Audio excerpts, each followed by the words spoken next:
ہاتھ اٹھا کے اسے بولنے سے روکا۔ اب جو بھی بات ہوگی تمہیں حارث سے ملوانے کے بعد ہوگی۔ چائے؟ تبھی عالیہ ٹرے لیے اندر داخل ہوئی۔ چائے پی کے جانا، کومل ناراضگی سے بولتی باہر نکل گئی تو عالیہ نے حیرت سے رضیہ کو دیکھا۔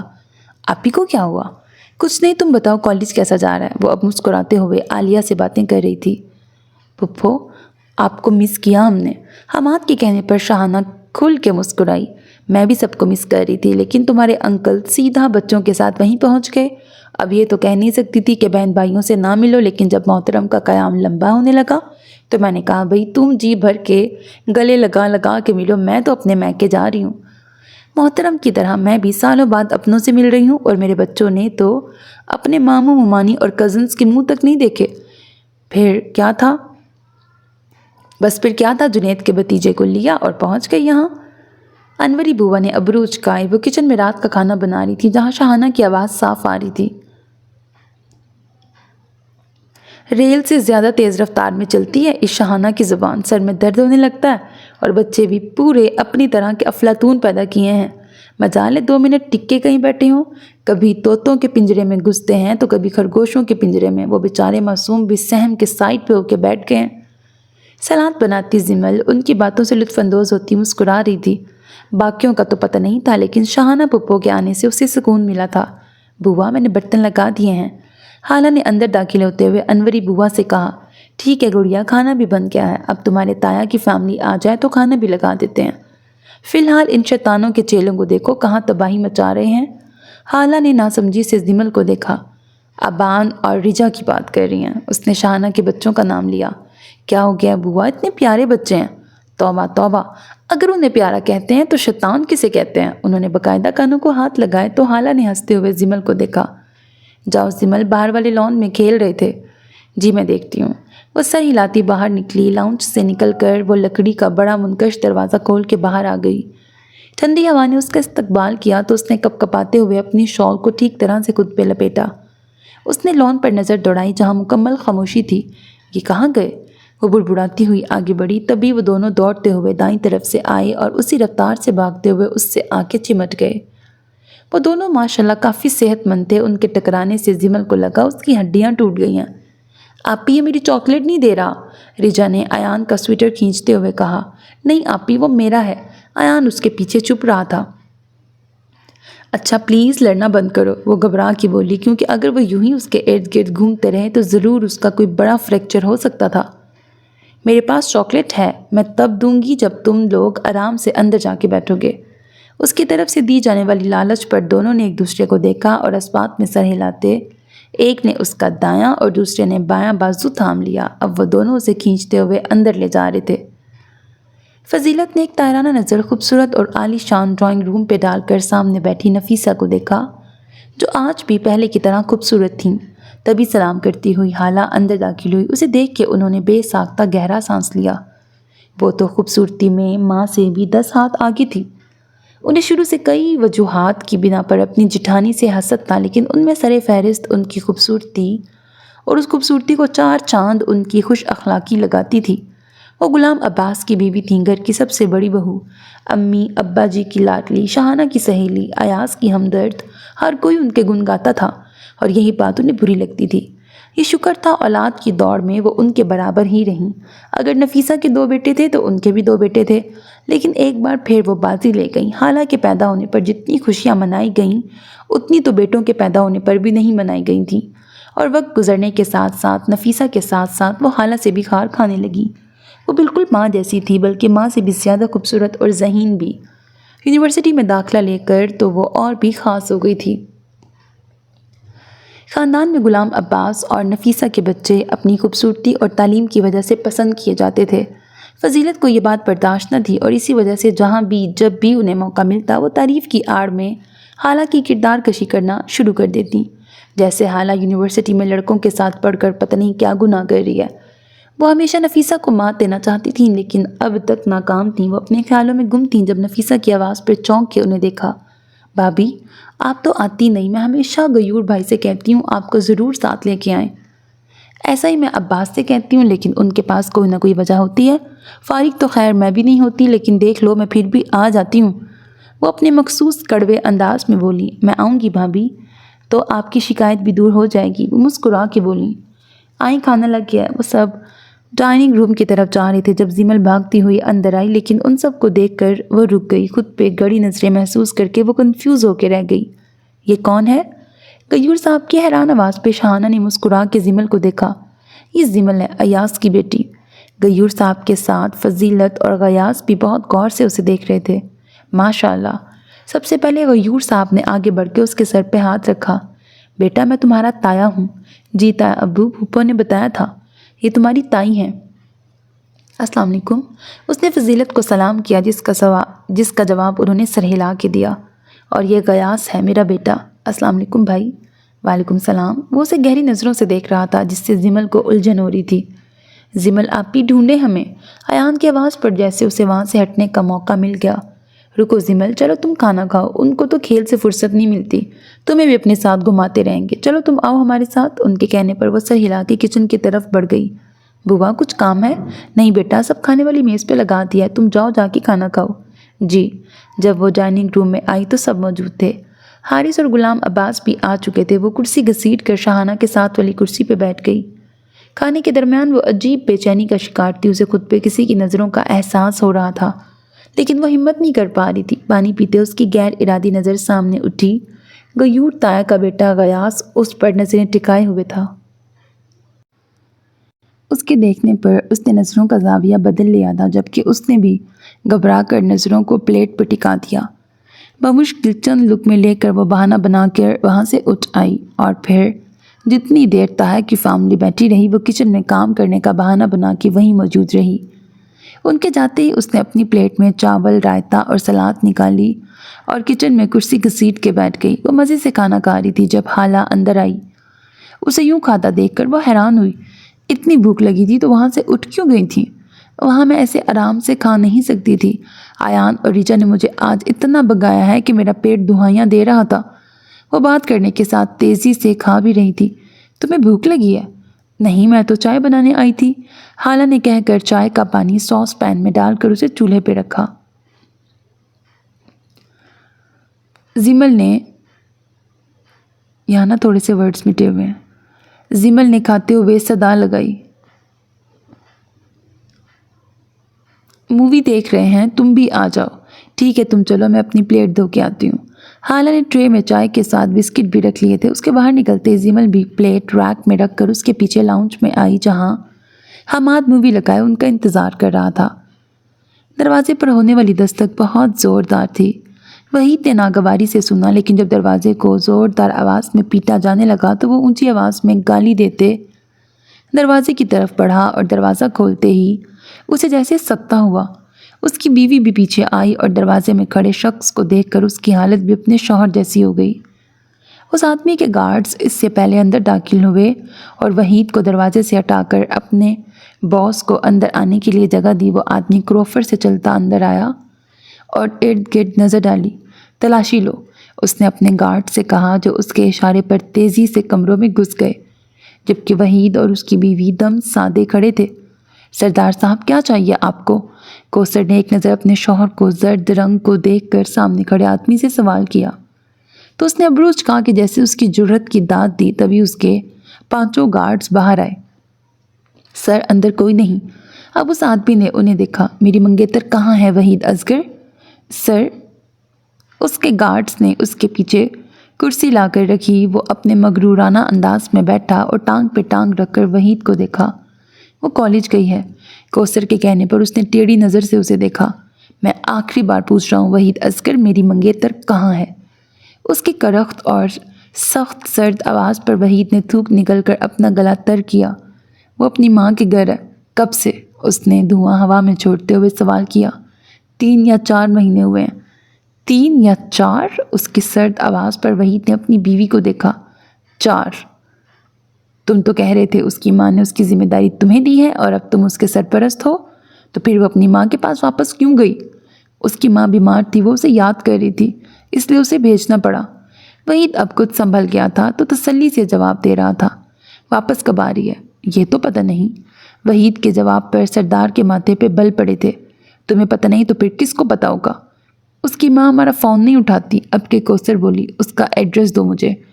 سردار صاحب کے کہنے پر وحید نے گڑبڑا کے اسے دیکھا۔ سردار صاحب، وہ آپ کو نہیں جانتی، آپ یوں اچانک جائیں گے تو مسئلہ ہو جائے گا۔ مجھے مسئلہ ہوگا؟ اس نے ابروج کا کے اپنی طرف اشارہ کیا۔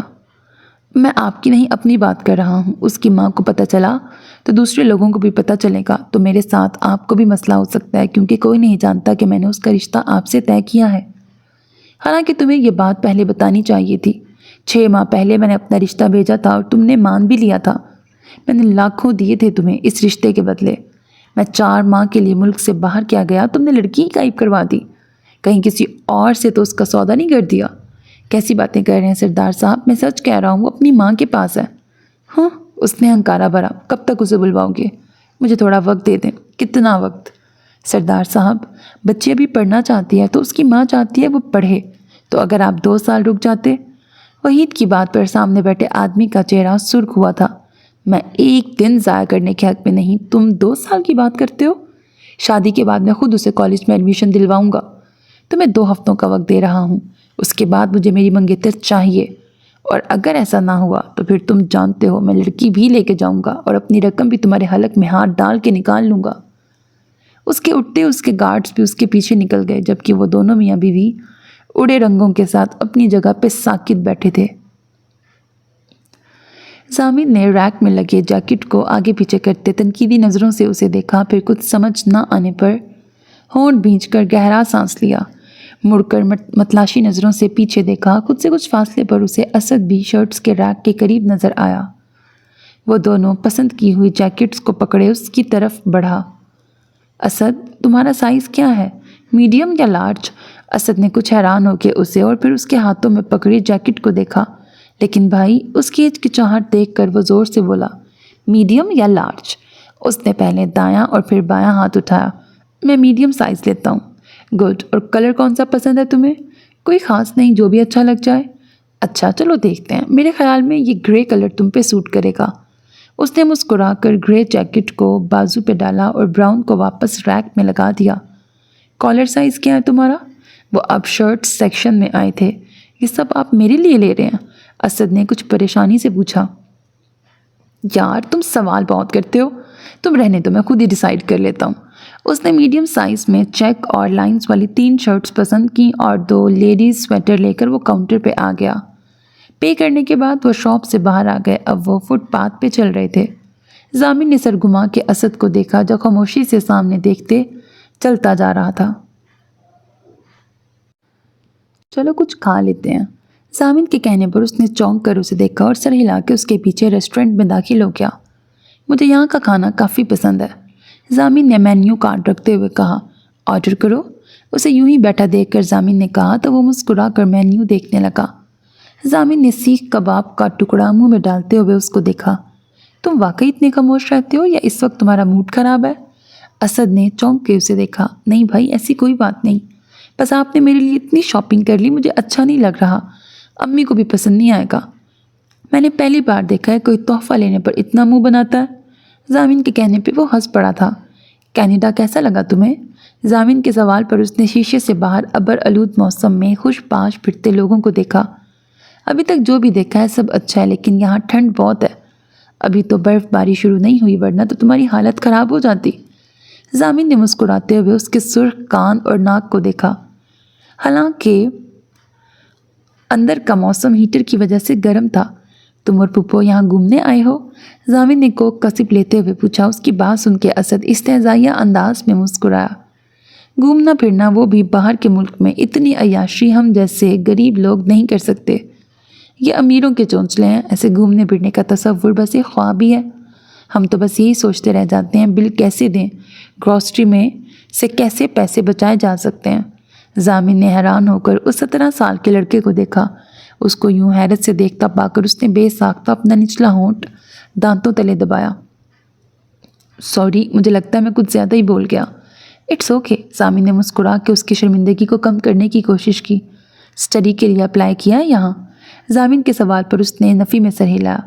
امی ماموں سے ملنا چاہتی تھیں، بس اسی لیے یہاں آنا پڑا، اور ورنہ ابو نہیں چاہتے تھے کہ امی اتنا لمبا سفر کریں، لیکن امی کی ایک ہی ضد تھی، انہیں ہاشم ماموں سے ملنا ہے۔